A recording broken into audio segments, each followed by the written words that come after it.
Hello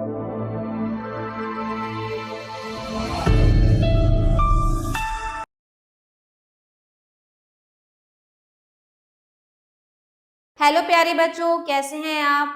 आशा करती हूँ आप सभी अच्छे होंगे। तो बच्चों, आज हम पढ़ने जा रहे हैं वाणी पब्लिशर्स की हमारा समाज और पर्यावरण भाग 8। तो आइए बच्चों, अब हम शुरू करते हैं इकाई 1 का पार्ट 2, जिसका नाम है कंपनी की शक्ति की स्थापना। तो कंपनी की शक्ति की स्थापना, तो सबसे पहले देखते हैं वाणिज्यवाद क्या है। वाणिज्यवाद का आशय, तो वाणिज्यवाद का आशय व्यापारिकता से है। वस्तुतः यह एक ऐसा सिद्धांत था जिसकी यह मान्यता थी कि किसी देश की संपदा उसके पास उपलब्ध मूल्यवान धातुओं, विशेषतः स्वर्ण की मात्रा पर निर्भर करती है। संपत्ति अर्जित करने के लिए प्रत्येक देश को अधिकतम मात्रा में वस्तुओं का निर्यात करना चाहिए तथा अपने आयातों को सीमित रखना चाहिए। व्यापार का संतुलन सदैव अनुकूल रहना चाहिए, तभी स्वर्ण भंडारों में वृद्धि हो सकेगी। तो प्राचीन काल से ही भारत का व्यापार यूरोप, अफ्रीका, मध्य पूर्व तथा दक्षिण पूर्वी एशिया के देशों के साथ उन्नत रहा है। व्यापारी लोग अपनी वस्तुओं के लेन देन करते थे तथा पर्याप्त लाभ कमाते थे। भारत तथा यूरोप के मध्य व्यापार के 3 मार्ग प्रचलित थे। प्रथम मार्ग था स्थल द्वारा, जो भारत को फारस की खाड़ी से होकर वेनिस तथा जेनेवा से जोड़ता था। द्वितीय मार्ग था लाल सागर से होकर, तत्पश्चात स्थल द्वारा सिकंदरिया तक तथा उसके आगे समुद्री मार्ग से वेनिस तथा जेनेवा तक पहुंचता था। और तीसरा मार्ग स्थलीय मार्ग था, जो मध्य एशिया से होकर बाल्टिक सागर तक पहुंचता था। यूरोप में भारतीय मसालों, रेशम वस्त्रों, मलमल, शोरा, नील, मोती, मूल्यवान रत्नों आदि की बहुत मांग थी। सन 1453 में जब कस्तूनुतिया, आधुनिक इस्तांबुल जो है, पर ओटोमन तुर्कों का अधिकार हो गया, तब स्थल मार्ग बंद हो गया। ऐसी स्थिति में यूरोप से भारत के लिए एक नया मार्ग खोजना आवश्यक हो गया। व्यापार शुरू। व्यापार में पुर्तगालियों का आगमन। यूरोप से भारत के लिए नया वैकल्पिक मार्ग खोजने के प्रेरणा पुर्तगाली रहे। पुर्तगाल के राजकुमार हेनरी ने, जो नेविगेटर के नाम से लोकप्रिय था, नाविकों को संरक्षण प्रदान किया तथा उन्हें वैज्ञानिक रूप से नौ संचालन में प्रशिक्षित किया। राजा जॉन द्वितीय के संरक्षण में बार्तोलोमियो डियाज सन 1487 में अफ्रीका के दक्षिण छोर तक पहुंच गया, जिसे उत्तमाशा अंतरीप कहा जाता है। 10 वर्ष के बाद राजा इमानुएल के संरक्षण में वास्को डी गामा भारत के लिए यात्रा पर निकला। उसने उत्तमाशा अंतरीप पार किया तथा सन 1498 में वह भारत में केरल के तट पर स्थित कालीकट नामक स्थान पर पहुंचा। अब कालीकट के राजा जमोरिन ने वास्को डी गामा का हार्दिक स्वागत किया। सन 1501 में वास्को डी गामा पुनः भारत आया तथा उसने कन्नानूर में एक फैक्ट्री स्थापित की। अरब के व्यापारियों के विरोध के बावजूद पुर्तगाली लोग कालीकट, कोचीन तथा कन्नूर में अपने व्यापारिक केंद्र स्थापित करने में समर्थ हुए। डी अल्मीडा को भारत में पुर्तगाली उपनिवेशों का प्रथम वायसराय नियुक्त किया गया। उनकी मृत्यु के बाद अल्बुकर्क को द्वितीय वायसराय नियुक्त किया गया। वह एक महान विजेता था। उसने सन 1510 में गोवा पर अधिकार कर लिया, जो भारत में पुर्तगाली साम्राज्य का मुख्यालय बना। अल्बुकर्क ने कोचीन में एक किला बनवाया, सुदूर पूर्व में मलक्का को विजित किया। सन 1515 में फारस की खाड़ी में स्थित होर्मुज तथा द्वीप पर अधिकार कर लिया। वस्तुतः अल्बुकर्क ही भारत में पुर्तगाली साम्राज्य का संस्थापक था। पुर्तगालियों ने सन 1534 में दीव तथा बसई एवं सन 1538 में दमन पर विजय प्राप्त की। उन्होंने गोवा में एक फैक्ट्री स्थापित करने की अनुमति भी प्राप्त कर ली। सन 1545 तथा सन 1571 में गुजरात, दक्कन तथा मालाबार के शासकों ने पुर्तगालियों पर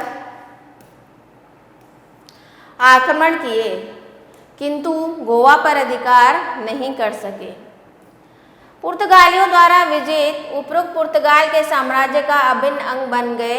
पुर्तगालियों ने अपनी बस्तियों की किलेबंदी की तथा अपनी सरकार बनाने का अधिकार प्राप्त कर लिया। शीघ्र ही ये पुर्तगाली बस्तियां अव्यवस्था, अराजकता के केंद्र तथा समुद्री लुटेरों के अड्डे बन गए। भारत में पुर्तगाली व्यापारियों की सफलता ने यूरोप के अन्य देशों में भी व्यापारिक लाभ कमाने की स्पर्धा उत्पन्न कर दी।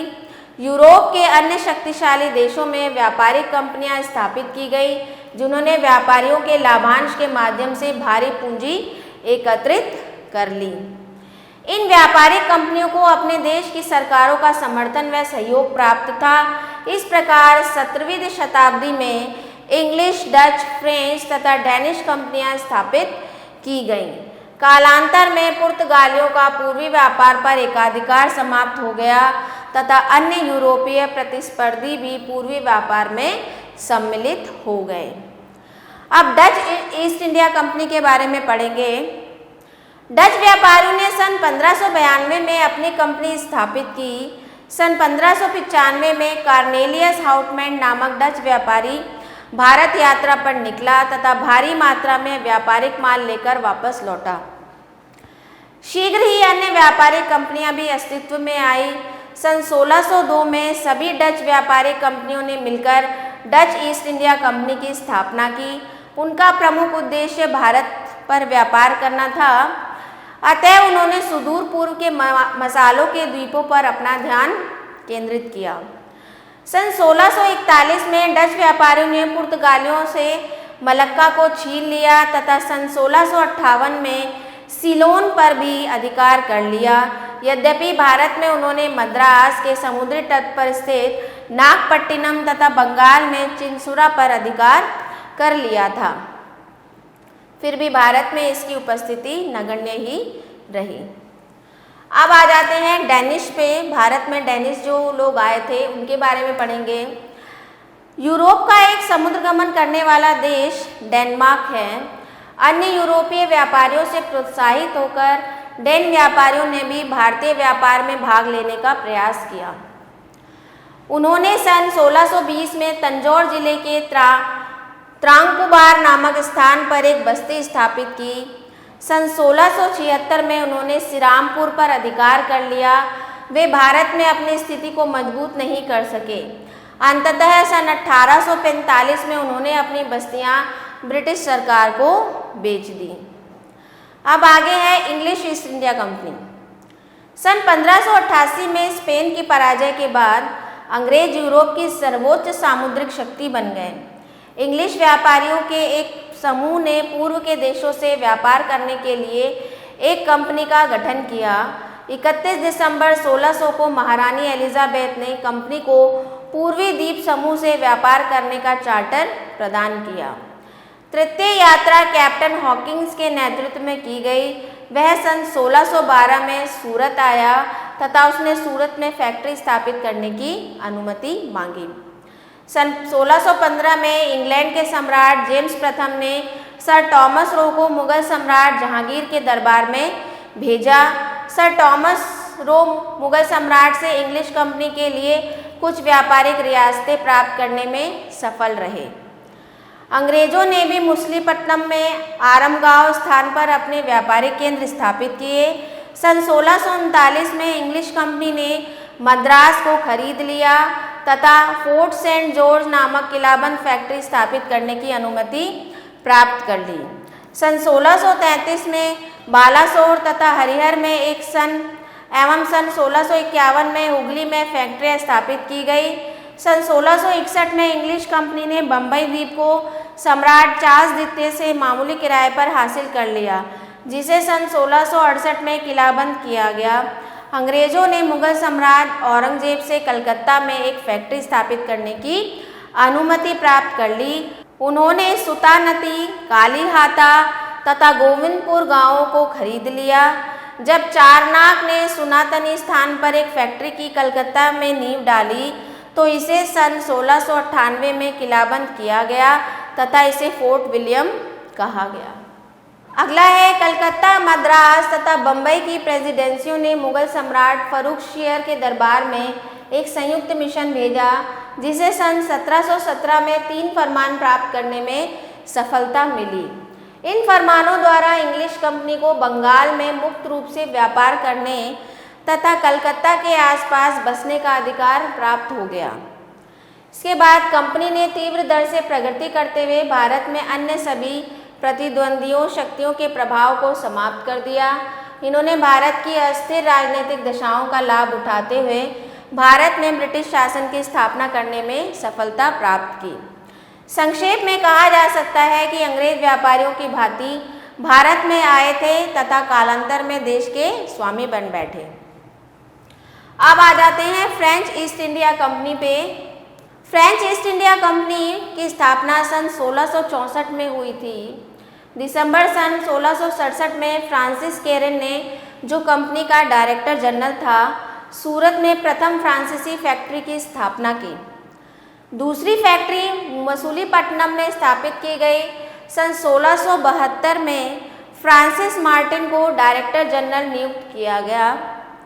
वह भारत में फ्रेंच कंपनी का वास्तविक संस्थापक था। उसने बीजापुर के शासक की अनुमति से पौंडीचेरी में एक बस्ती स्थापित की। फ्रांसीसियों ने पूर्वी तट पर चंद्रनगर, बालासोर तथा कासिम बाजार एवं पश्चिमी तट पर माहे में बस्तियां स्थापित की। सन 1739 में उन्होंने कोरोमंडल तट पर कराईकल की स्थापना की। फ्रेंच कंपनी का मुख्यालय पौंडीचेरी में स्थित था। इसका नौसैनिक अड्डा हिंद महासागर में स्थित मॉरिशस तथा रियूनियन द्वीपों पर था, जो भारत में बहुत दूर स्थित थे। यद्यपि फ्रांसीसी लोग सबसे अंत में भारत आए, तथापि यहाँ पर वे ही अंग्रेजों के एकमात्र प्रतिद्वंदी थे। दोनों कंपनियों के मध्य प्रतिद्वंदिता के कारण ही भारत में कर्नाटक के 3 युद्ध हुए। तो भारत में ब्रिटिश की स्थापना कैसे हुई? अंग्रेजों ने अपना भारत विजय अभियान दक्षिण से प्रारंभ किया। सन 1748 में हैदराबाद के निजाम की मृत्यु के बाद उत्तराधिकार का युद्ध प्रारंभ हो गया। तो ऐसी ही एक अन्य प्रतिद्वंदिता अकार्ड के नवाब के पुत्रों के मध्य प्रारंभ हुई।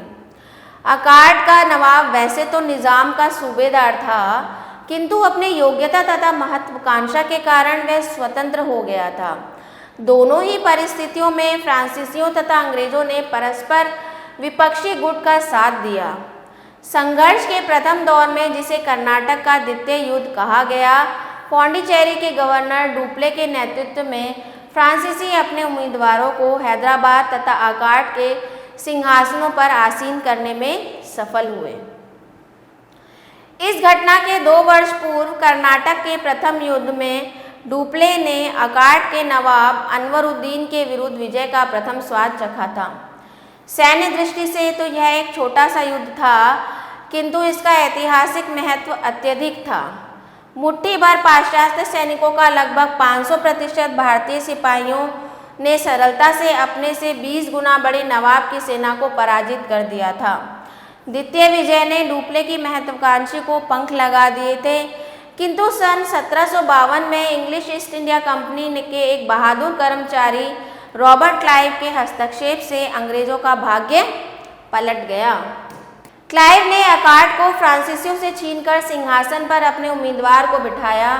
कर्नाटक के द्वितीय युद्ध में क्लाइव को पुनः सफलता मिली, जिससे ब्रिटिश लोग भारत में सबसे मजबूत शक्ति बनकर उभरे। कर्नाटक युद्धों के बाद संघर्ष का मंच दक्षिण से उत्तर में स्थानांतरित हो गया, जहां अंग्रेजों ने कलकत्ता में अपनी फैक्ट्री स्थापित कर रखी थी। सन 1757 में फ्रांसीसी लोग ब्रिटिश के हाथ चंद्रनगर को हार बैठे। इसी वर्ष क्लाइव ने प्लासी के युद्ध में बंगाल, बिहार तथा उड़ीसा के नवाब सिराजुद्दौला को हराकर भारत में ब्रिटिश साम्राज्य की स्थापना की नींव डाली। अब देखते हैं प्लासी का युद्ध। प्लासी का युद्ध क्यों छिड़ा था? तो भारत में ब्रिटिश राजनीतिक सत्ता का प्रारंभ प्लासी के युद्ध से हुआ। यह युद्ध अंग्रेजों तथा बंगालों के नवाब सिराजुद्दौला के मध्य लड़ा गया। प्लासी का युद्ध एक निर्णायक युद्ध था, जिसके दूरगामी परिणाम हुए। नवाब पराजित तथा मारा गया। नवाब की सेना के सेनापति मीर जाफर को नवाब बना दिया गया। वह अंग्रेजों के हाथों की कठपुतली मात्र था। बंगाल के वास्तविक शासक अंग्रेज ही थे। अंग्रेजों को बंगाल, बिहार तथा उड़ीसा में मुक्त व्यापार का अधिकार तथा 24 परगना क्षेत्र प्राप्त हुए। बंगाल के संसाधनों पर अंग्रेजों का अधिकार हो जाने से अंग्रेजों को अपने यूरोपीय प्रतिद्वंदियों को हराने में सफलता मिल सकी। इस प्रकार प्लासी के युद्ध ने भारत में ब्रिटिश साम्राज्य की नींव रखी तथा बाद में संपूर्ण भारत में ब्रिटेन के प्रभुत्व का मार्ग प्रशस्त कर दिया। अब आ जाते हैं बक्सर के युद्ध पे। सन 1763 में पराजित होकर मीर कासिम, जो कि मीर जाफर का दामाद था, अवध चला गया तथा वहां वह मुगल सम्राट शाह आलम द्वितीय से मिला। मुगलों तथा अवध के नवाब सिराजुद्दौला की संयुक्त सेनाओं और अंग्रेजों के बीच बक्सर में युद्ध हुआ, जिसमें अंग्रेजों ने संयुक्त सेना को पराजित कर दिया तथा अवध पर भी अपना पूर्ण नियंत्रण स्थापित कर लिया। अनेक इतिहासकारों ने बक्सर के युद्ध को प्लासी के युद्ध से अधिक महत्व दिया है, क्योंकि इस युद्ध में अवध के नवाब के साथ मुगल सम्राट को भी पराजय का सामना करना पड़ा था।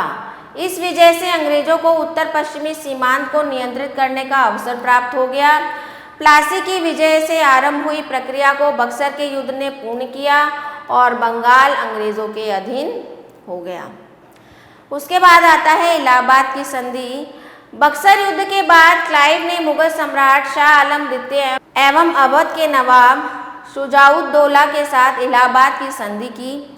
इस संधि के द्वारा शाह आलम को मुगल सम्राट स्वीकार कर लिया गया। अंग्रेजों ने उसे 26 लाख रुपए वार्षिक देना तय किया तथा शाह आलम को इसके बदले में बिहार, उड़ीसा और बंगाल की दीवानी अंग्रेजों को देनी पड़ी।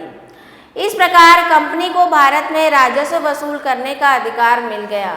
अंग्रेजों की कंपनी का यह बंगाल में सीधा शासन करने का प्रथम कदम था।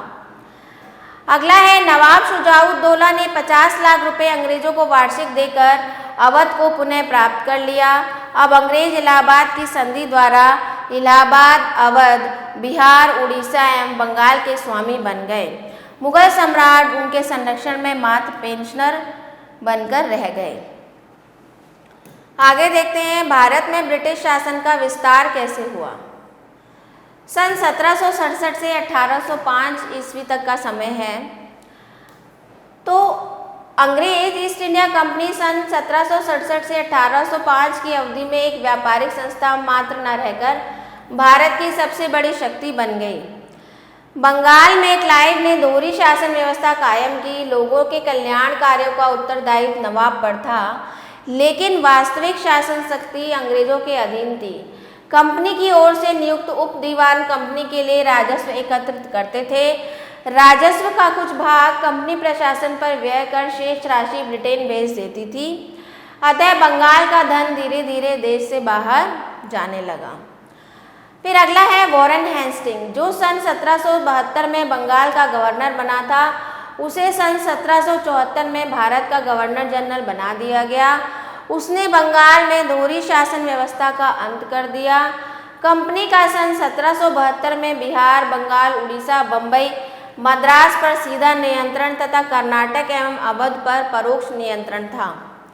इस समय तक पंजाब में सिख, हैदराबाद में निजाम, दक्षिण के पश्चिमी भाग में मराठे, मैसूर में हैदर अली तथा त्रावणकोर में स्वतंत्र राज्य थे। साम्राज्य विस्तार के लिए ईस्ट इंडिया कंपनी ने इस स्वतंत्र राज्यों के शासकों को युद्ध में पराजित कर एवं कूटनीतिक संधियों द्वारा उन पर अधिकार करने की नीति अपनाई। कूटनीतिक संधियां सैन्य एवं राजनीतिक सुविधा प्राप्त करने के लिए थी, इसलिए ये अस्थायी थी। क्षेत्रीय विस्तार करने का प्रमुख कारण व्यापारिक लाभ बढ़ाना था। अंग्रेजी कंपनी अपने प्रतिद्वंदियों को भी भारत से भगाना चाहती थी। अब आगे देखते हैं मैसूर युद्ध। वॉरेन हेस्टिंग के उत्तराधिकारी लॉर्ड कॉर्नवालिस ने अपने पूर्ववर्ती द्वारा लिखे गए नींव को मजबूत किया। उसे शांति की नीति का पालन करने की हिदायत दी गई थी, किंतु वह मैसूर के विरुद्ध युद्ध करने से स्वयं को रोक नहीं सका। मैसूर में हैदर अली तथा उसके बाद उसके पुत्र टीपू सुल्तान की बढ़ती हुई शक्ति के कारण प्रदेश में अन्य प्रतिद्वंदी दलों के हितों पर प्रतिकूल प्रभाव पड़ रहा था। तो हैदर अली तथा टीपू अंग्रेजों को भारतीय शासकों के विरुद्ध खतरनाक षड्यंत्रकारी समझते थे। कॉर्नवालिस के भारत आगमन के पूर्व ही प्रथम तथा द्वितीय आंग्ल मैसूर युद्ध लड़े जा चुके थे, अतः कॉर्नवालिस का काम उन युद्धों को निर्णायक स्तर पर पहुंचाना था। टीपू की फ्रांसीसियों तथा तुर्कों से सहायता मांगने की नीति ब्रिटिश हितों के विरुद्ध तथा खतरनाक थी। सन 1789 में जब टीपू ने त्रावणकोर के छोटे से राज्य पर आक्रमण किया तो कॉर्नवालिस ने टीपू पर आक्रमण कर दिया। मराठों तथा निजाम ने भी अंग्रेजों का साथ दिया। यह तृतीय आंग्ल मैसूर युद्ध 2 वर्षों तक चला। टीपू के लिए दुश्मनों की संयुक्त सेना का सामना करना मुश्किल था। परिणामतः वह श्रीरंगपट्टनम की संधि करने के लिए विवश हो गया, जिसके अंतर्गत उसे अपने आधे क्षेत्र तथा 30 लाख पाउंड युद्ध के हट जाने की राशि के रूप में देने पड़े। इसके अतिरिक्त उसे सहायक संधि स्वीकार करने के लिए भी विवश किया गया, किंतु उसने अस्वीकार कर दिया। उसने फ्रांसीसियों की सहायता से अपनी सेनाओं को आधुनिक बनाने के प्रयास जारी रखे, जिसे अंग्रेजों ने शत्रुतापूर्ण कार्यवाही माना। सन 1799 में चौथा मैसूर युद्ध छिड़ा। टीपू अपनी राजधानी की रक्षा करते हुए लड़ाई में मारा गया। मैसूर राज्य के एक बड़े भाग को ब्रिटिश साम्राज्य में मिला लिया गया। एक छोटा सा भाग निजाम को मित्रता के प्रतीक के रूप में दिया गया तथा शेष भाग पूर्ववर्ती हिंदू राजा के अवयस्क पुत्र को दे दिया गया, जिसे सहायक संधि को स्वीकार करने पर सिंहासन पर बिठाया गया था। मैसूर विजय अंग्रेजों की सबसे बड़ी सफलता थी, जिसका अपार सैन्य तथा वित्तीय महत्व था। युद्ध तथा कूटनीति दोनों की दृष्टि से अंग्रेज मैसूर के बहादुर शासकों से श्रेष्ठ सिद्ध हुए। जहां हैदर अली तथा टीपू सुल्तान अन्य भारतीय शक्तियों से सहायता प्राप्त करने में असफल रहे तथा उन्हें अपनी प्रजा से भी शत्रुता झेलनी पड़ी, वहीं अंग्रेज दक्षिण के शक्तिशाली राज्यों की सहायता तथा समर्थन लेने या उन्हें अपने पक्ष में तटस्थ रखने में सफल हुए। अब देखते हैं सहायक संधि। तो लॉर्ड कॉर्नवालिस का उत्तराधिकारी लॉर्ड वेलेस्ली भारत में ब्रिटिश साम्राज्य को भारत का ब्रिटिश साम्राज्य में बदलने के उद्देश्य से भारत आया था। इस उद्देश्य को पूरा करने के लिए उसने सहायक संधि की नीति अपनाई। इस संधि के सिद्धांत सरल थे। क्या थे? जिन भारतीय शासकों को इस संधि को स्वीकार करने के लिए आमंत्रित किया जाता था, उनसे यह अपेक्षा की जाती थी कि वे अंग्रेजों की अनुमति के बिना किसी भी अन्य शक्ति से ना तो लड़ेंगे और ना ही किसी प्रकार का संपर्क रखेंगे। तो सहायक राज्य में आंतरिक शांति तथा व्यवस्था कायम रखने के लिए अंग्रेजों की सेना ब्रिटिश सेनापतियों के नियंत्रण में राज्य में रहेगी। सेना रखने का व्यय वहन करने के लिए भारतीय राज्य को अपने क्षेत्र का एक भाग अथवा एक निश्चित वार्षिक धनराशि कंपनी को देनी होगी। इसके बदले में कंपनी भी सहायक राज्यों की बाह्य आक्रमणों से रक्षा करेगी। कमजोर भारतीय राज्यों के लिए सहायक संधि का तोहफा किसी वरदान जैसा लगा। हैदराबाद का निजाम सहायक संधि को स्वीकार करने वाला सर्वप्रथम भारतीय शक्ति था। अगला है मराठा युद्ध। मराठों को दबाने में अंग्रेजों को सन 1755 से 1818 तक 43 वर्ष का लंबा समय लगा। अहमद शाह अब्दाली से पानीपत के तीसरे युद्ध में पराजित होने के बाद महादजी सिंधिया एवं माधवराव प्रथम के संरक्षण में मराठों ने पुनः उभरना आरंभ कर दिया। मराठों में एकता न थी, पेशवा शक्ति कमजोर हो गई। मराठा सरदार स्वतंत्र रहना चाहते थे। गुजरात में गायकवाड़ स्थापित हो गए थे। इसके अतिरिक्त ग्वालियर में सिंधिया, इंदौर में होलकर तथा नागपुर में भोसले स्वतंत्र होने का प्रयत्न कर रहे थे। तो पहला मराठा युद्ध कब हुआ था? सन 1772 में पेशवा माधवराव प्रथम की मृत्यु होने के बाद उत्तराधिकार के लिए युद्ध आरंभ हो गया। क्योंकि माधवराव प्रथम संतानहीन थे, नाना फडणवीस ने कंपनी के गवर्नर जनरल वॉरेन हेस्टिंग से संधि कर ली थी, जबकि रघुनाथ राव ने फ्रांसीसी कंपनी के गवर्नर से संधि की। उत्तराधिकार का यह युद्ध 7 वर्ष तक चलता रहा। सन 1782 में माधवराव द्वितीय को सालबाई की संधि द्वारा पेशवा स्वीकार कर लिया गया। इसके बदले में सालसेट द्वीप अंग्रेजों को प्राप्त हुआ। अंग्रेजों एवं मराठों के बीच इस संधि द्वारा 20 वर्षों तक शांति कायम रही। फिर अगला है दूसरा मराठा युद्ध। सन 1776 में बाजीराव द्वितीय पेशवा बना। सन 1800 में नाना फडणवीस की मृत्यु हो गई, जो मराठों की अपूर्णीय क्षति थी। इससे पेशवा की शक्ति का ह्रास हो गया तथा मराठे सरदार पूना पर अपना अधिकार जमाने के लिए संघर्ष करने लगे। बाजीराव द्वितीय एवं सिंधिया ने होलकर के विरुद्ध आपस में संधि कर ली, लेकिन उन दोनों की संयुक्त सेनाओं की सन 1802 में पराजय हुई। सन 1802 में बाजीराव द्वितीय ने बसई की संधि पर हस्ताक्षर किए। पेशवा को फिर से पूना की गद्दी पर बिठाया गया। इस संधि के द्वारा मराठे अंग्रेजों के अधीन हो गए। इसके बाद वेलेस्ली ने समस्त मराठा सरदारों को दबाने की योजना बनाई। अंग्रेजों से गायकवाड़ ने सहायक संधि कर ली। सिंधिया और भोसले अंग्रेजों के विरुद्ध आपस में मिल गए, लेकिन अंग्रेजों ने दोनों को पराजित कर सहायक संधि के लिए विवश किया। अब युद्ध का विस्तार की नीति पर बहुत अधिक खर्च होता था, इसलिए उसे वापस बुलाकर उसके स्थान पर जॉर्ज वालो को भारत का गवर्नर जनरल बनाकर भेज दिया गया, जिसने अहस्तक्षेप की नीति अपनाई। होलकर से संधि करके उसने भोसले को भी उनके प्रदेश वापस दे दिए। आगे है तीसरा मराठा युद्ध। भाड़े के सैनिकों के रूप में पिंडारियों ने मराठों ने अपनी सेना में भर्ती किया। मराठों का पतन होने के बाद ये पिंडारी मध्य भारत में लूटपाट कर अराजकता फैलाने लगे। वॉरेन हेस्टिंग ने उन्हें दबाने के लिए उनके एक नेता अमीर खान को राजपूतानी की एक छोटी सी रियासत टोंक का नवाब बना दिया। इस प्रकार पिंडारियों एवं मराठों को एक संयुक्त शक्ति बनने से वॉरेन हेस्टिंग ने रोक दिया। सन 1802 में हुई बसई की संधि से पेशवा संतुष्ट न था। वह अंग्रेजों के चुंगल से निकलने का प्रयास कर रहा था। अंग्रेज रेजिडेंट एल्फस्टन ने एक अन्य सहायक संधि के द्वारा पेशवा को मराठा परिसंघ की अध्यक्षता छोड़ने के लिए मजबूर कर दिया। इस पर पेशवा बाजीराव द्वितीय ने अंग्रेजों के खिलाफ विद्रोह कर दिया, लेकिन पूना के पास किरकी के युद्ध में वह अंग्रेजों से हार गया। होलकर एवं भोसले भी पराजित कर दिए गए। बाजीराव द्वितीय को कैद कर कानपुर के पास बिठूर भेजा गया और उसे 8 लाख रुपए वार्षिक पेंशन देना तय हुआ। तो पेशवा के क्षेत्रों को अंग्रेजी साम्राज्य में मिला लिया गया। शिवाजी के एक वंशज को सतारा की गद्दी पर बिठा दिया गया। होलकर एवं भोसले ने भी सहायक संधि स्वीकार कर ली। इसी प्रकार मराठों की शक्ति का पूर्ण रूप से अंत कर दिया गया। आगे देखते हैं मराठों के पतन का कारण। मुगल साम्राज्य के पतन के बाद मराठों का उदय हुआ। उनका साम्राज्य विशाल था एवं वे एक बड़ी सेना के मालिक थे। मराठे निडर एवं बहादुर योद्धा थे। उस सब के बावजूद भी मराठे अंग्रेजों के विरुद्ध असफल रहे। इसके अनेक कारण थे जो इस प्रकार हैं।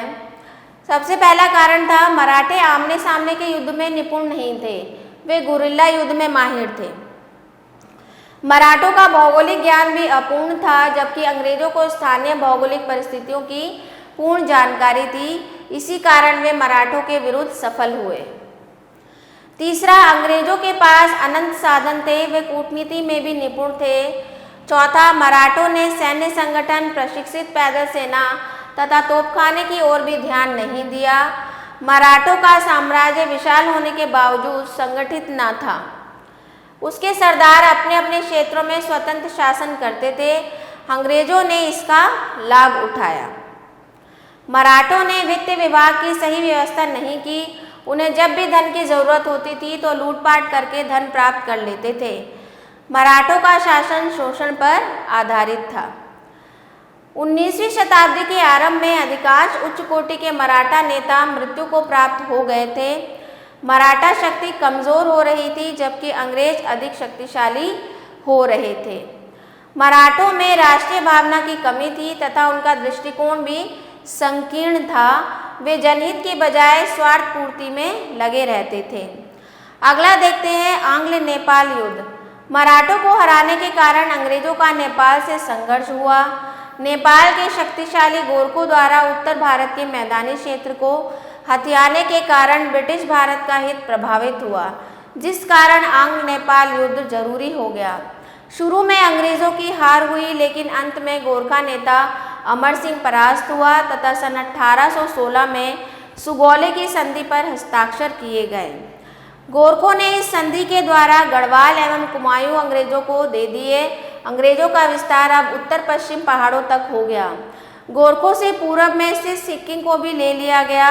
जो ब्रिटिश द्वारा संरक्षित राज्य बनाया गया। काठमांडू में गोरखों ने एक ब्रिटिश रेजिडेंट रखना भी स्वीकार कर लिया। ब्रिटिश भारत नेपाल संबंध जो सन 1816 में कायम हुए थे, आज तक चले आ रहे हैं। भारतीय सेना में भी बड़ी संख्या में गोरखे भर्ती किए जाते हैं। आगे देखते हैं सिंध पर अधिकार। सिंध पर अनेक कबीलाई सरदारों का शासन था जो मूल्य बलूचिस्तान के निवासी थे। सन 1809 में इंग्लिश कंपनी ने अमीरों के साथ एक संधि की, जिसके अंतर्गत अमीरों ने सिंध में कहीं भी फ्रांसीसी बस्ती बनाने की अनुमति न देना स्वीकार कर लिया। सन 1832 में एक अन्य संधि इंग्लिश कंपनी तथा हैदराबाद के अमीर के मध्य हुई। पंजाब के महाराजा रणजीत सिंह सिंध को जीतने के लिए बहुत उत्सुक थे, किंतु ब्रिटिश सरकार ने उन्हें ऐसा करने की अनुमति नहीं दी। जब प्रथम अफगान युद्ध छिड़ा था तथा महाराजा रणजीत सिंह ने ब्रिटिश सेनाओं को पंजाब से गुजरने की अनुमति नहीं दी, तो लॉर्ड ऑकलैंड ने सन 1832 की संधि की परवाह किए बिना सिंध होकर ब्रिटिश सेनाओं को भेजने का निश्चय किया। अफगान युद्ध के दौरान सिंध को युद्ध संचालन का अड्डा बनाया गया तथा सर चार्ल्स नेपियर को सिंध पर भी सभी प्रकार के नियंत्रण का दायित्व सौंपा गया। उसने सिंध के अमीरों पर नई संधियां थोपने की चेष्टा की, जिससे युद्ध प्रिय बलूची लोगों स्वभावतः क्रुद्ध हो उठे। उन्होंने अंग्रेजों पर आक्रमण किया, किंतु सन 1843 में भी वे पराजित हो गए। आगे देखते हैं पंजाब पर अधिकार। सिंध के बाद पंजाब विजय का सिलसिला शुरू हुआ।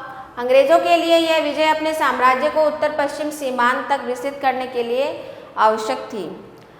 महाराजा रणजीत सिंह की मृत्यु से उत्पन्न राजनीतिक अव्यवस्था की स्थिति ने इसके लिए आवश्यक अवसर प्रदान कर दिया।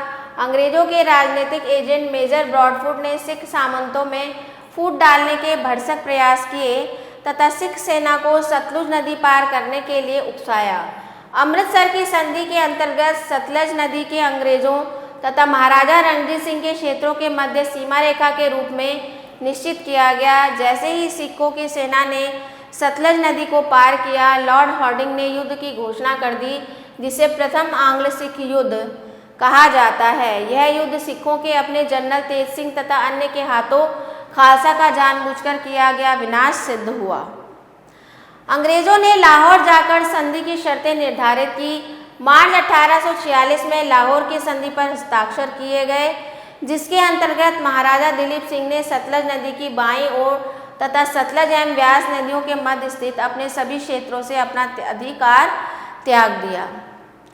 युद्ध का हर्जाना देने के लिए उन्हें जम्मू कश्मीर भी छोड़ना पड़ा। उनकी सेना की शक्ति में भारी कटौती कर दी गई। साथ ही लाहौर में एक ब्रिटिश रेजिडेंट तथा सेना तैनात कर दी गई। सन 1846 के शांति समझौते से न तो अंग्रेजों की साम्राज्यवादी महत्वाकांक्षाएं पूरी हो सकी और न ही सिख संतुष्ट हुए। पंजाब के आंतरिक मामलों में अंग्रेजों का हस्तक्षेप सिखों को जरा भी पसंद नहीं था।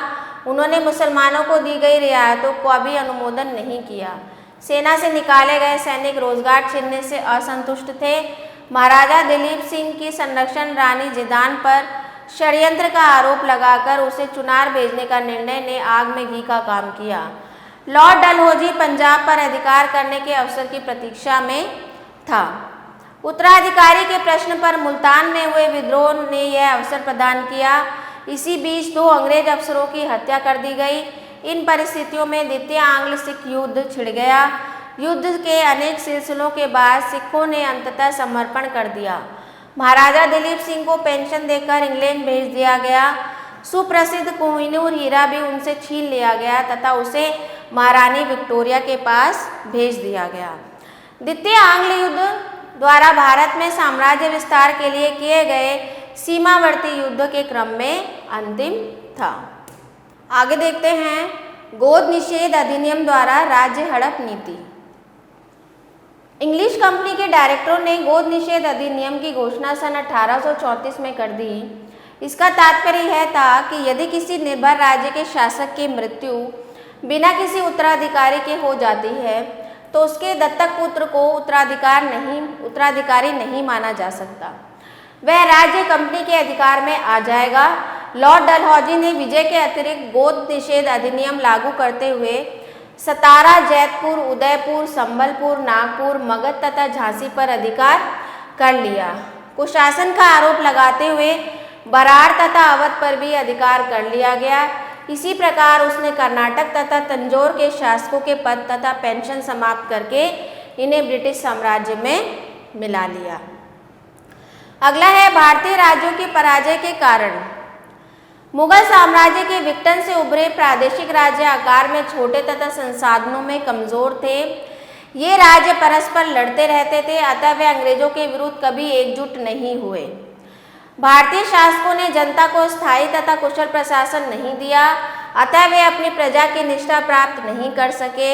हैदराबाद जैसी अनेक रियासतों राज्यों ने अंग्रेजों का संरक्षण प्राप्त करना बेहतर समझा तथा सहायक संधि को स्वेच्छा से स्वीकार कर लिया। ब्रिटेन एक महान नौसैनिक शक्ति था। भारतीय शासक सरलता से ब्रिटिश साम्राज्यवाद के शिकार हो गए। आगे देखते हैं कंपनी का प्रशासन। अत्यधिक विस्तृत बड़े क्षेत्र पर शासन करने के लिए उन्होंने बड़ी संख्या में प्रशासनिक अधिकारियों और सैनिकों को नियुक्त किया। सन 1780 और 1790 में गवर्नर जनरल कॉर्नवालिस ने प्रशासन को पुनः संगठित किया। उनके पास एक बड़ी सेना, एक कुशल सिविल सेवा व्यवस्था, नियमित कर प्रणाली और अच्छी संचार व्यवस्था थी। उन्होंने विभिन्न नई प्रणालियों की शुरुआत की। स्थानीय फौजी छावनियाँ, पुलिस दल, राज्य की सीमाओं और भौगोलिक जानकारी देने वाले नक्शे, अधिकारियों का व्यक्तिगत रूप से उपहारों और लाभ पर प्रतिबंध। फिर है कंपनी की सेना। सन 1815 में भारतीय सैनिकों की संख्या इकाई ढाई सैकड़ा, हजार, 10,000, लाख, 2 लाख थी। सभी सैनिक यूरोपीय वर्दी पहनते थे। वे एक विशेष आरक्षित स्थान पर रहते थे जिन्हें छावनी कहा जाता था। फौज में भर्ती होने के लिए उन्हें एक आवश्यक वेतन मिलता था। फिर आगे देखते हैं सिविल सर्विस और पुलिस। सन 1861 में भारतीय लोक सेवा अधिनियम बनाया गया। इसके अंतर्गत ICS अधिकारी नियुक्त किए जाते थे, जिनका चयन लंदन में खुली प्रतियोगिता के द्वारा होता था तथा भाषा का माध्यम अंग्रेजी था। अंग्रेजी माध्यम होने के कारण भारतीयों का चुनाव कठिन ही था। इस प्रक्रिया के तहत प्रशासन के दूसरे विभाग जैसे पुलिस, सार्वजनिक निर्माण, चिकित्सा, डाक एवं तार, कस्टम एवं रेलवे में भी सभी उच्च पदों पर केवल ब्रिटिश नागरिक ही नियुक्त हो सकते थे। तो पुलिस संगठन में दरोगा का पद, भारतीयों तथा पुलिस अधीक्षक का पद यूरोपियनों के लिए रखा गया, क्योंकि सेना और पुलिस दोनों ही ब्रिटिश साम्राज्य की सुरक्षा और विस्तार कार्यों में सहायक थे। निष्कर्ष क्या निकलता है? भारत पर अंग्रेजों की विजय से एक अच्छी बात उभर कर सामने आई। इसने भारत को राजनीतिक एकता प्रदान की। लॉर्ड डलहौजी के भारत छोड़ते समय ब्रिटिश भारत की सीमाएं हिमालय से कन्याकुमारी तक तथा हिंदू कुश से वर्मा तक विस्तृत हो गई थी। औपनिवेशिक रूप से शोषित होने के बाद भी इस एकीकरण ने भारतीयों को सजग होने, उपनिवेशवाद के खिलाफ संघर्ष करने तथा स्वतंत्रता प्राप्त करने का अधिकार प्रदान किया।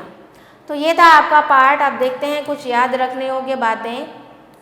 प्राचीन काल से भारत का व्यापार यूरोप, अफ्रीका, मध्य पूर्व तथा दक्षिण पूर्वी एशिया के देशों के साथ उन्नत रहा है। यूरोपीय लोग भारत में व्यापारियों की भांति प्रविष्ट हुए तथा उन्होंने भारत की भूमि पर अपनी व्यापारिक चौकियां स्थापित की। भारत आने वाले यूरोपियनों ने पुर्तगाली प्रथम थे, उसके बाद ब्रिटिश, फ्रेंच, डच, डेनिश आए। अंग्रेज और फ्रांसीसी ही प्रमुख प्रतिद्वंदी थे। अंत में अंग्रेज विजयी हुए। राजनीतिक अस्थिरता तथा एक केंद्र शक्ति के अभाव में अंग्रेज लोग भारतीय राज्यों के आंतरिक मामलों में हस्तक्षेप करने लगे। प्लासी के निर्णायक युद्ध में क्लाइव ने बंगाल के नवाब को हरा दिया, जिससे अंग्रेज एक राजनीतिक शक्ति बनकर उभरे। बक्सर के युद्ध के बाद क्लाइव ने मुगल सम्राट शाह आलम द्वितीय एवं अवध के नवाब शुजाउद्दौला के साथ इलाहाबाद की संधि की। क्लाइव ने बंगाल में दोहरी सरकार की स्थापना की। वॉरेन हेस्टिंग को सन 1774 में भारत का गवर्नर जनरल बनाया गया।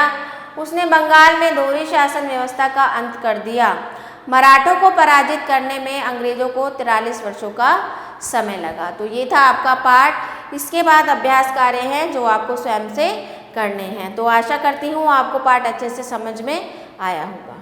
आशा करती हूँ आप सभी को वीडियो अच्छे से समझ में आया होगा। तो मिलते हैं अगले वीडियो में। आभार।